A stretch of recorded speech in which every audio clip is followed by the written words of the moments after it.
At meron akong kwento sa inyo. Hindi naman, hindi na ito yung tweet. Bago tong kwento na to, bago. Ito'y kwento diyan sa Bicol, diyan sa lugar ng Ocampo. Wen kano na? Oo, sa Ocampo. Meron diyang pamilyang aswang. Mga aswang pala dyan, no? Sa Ocampo? Hi babe. Oo. Bali, pamilyang aswang yon. Bali, merong maglola. Aswang yung maglola. Yung apo, bata pa, magandang babae. Ngayon, napadaan yung galing sa school. Napadaan yung apo dun sa bahay nung pamilyang aswang. Puro mga lalaki ang anak. Puro mga barako. No, wait. Kanan ka pre, kanan. Puro mga barako yung anak niya. Kanan. Ngayon, napagdiskitahan ngayon ng pamilyang aswang ng mga barako, mga lalaki, yung apo ng lola na aswang din sila, mga pamilyang aswang. Kung mo maganda, napagtripan ngayon ng pamilyang aswang din. Mga lalaki yung anak. Ni-rape ngayon. Ni-rape ngayon yung apo. Siyempre, nanlaban ngayon yung nanlaban. Yung apo kasi aswang to aswang eh. Pero siyempre, dahil babae pa rin, nawalan ngayon ng malay.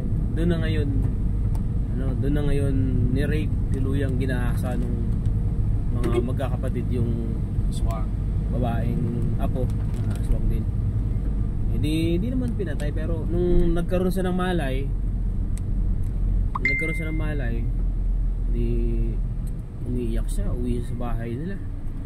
Nagsumbong sa lola niya, sabi niya, Lola, apo, sabi niya, bakit ka umiiyak? Bakit ka umiiyak?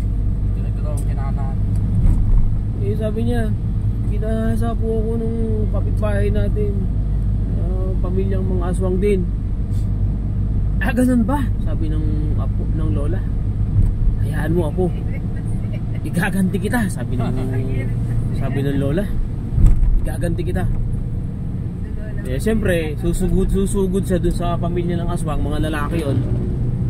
Yung lola, di ba, ang mga aswang pwede niyang gawing aso yung sarili niya, gawin niyang pusa, para lang hindi mahalata ng mga kalaban na makakapasok siya dun sa compound nila.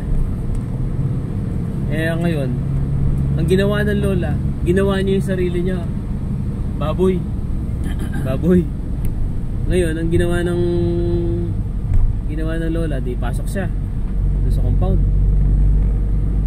Tapos hindi niya gapang siya doon sa ilalim ng bahay nung mga aswang. Hindi alam ng lola, meron palang alagang bulugan yung pamilya ng mga aswang. Tinira ngayon siya ng bulugan.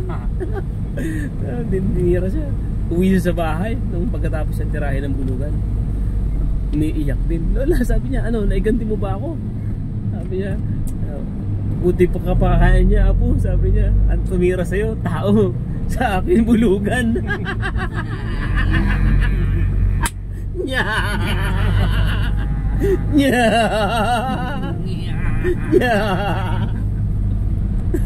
Yun lang. At yun lang ang kwento umagang ito. Okay. Ang kwentong ito ay atid sa inyo ng Johan's Perfume.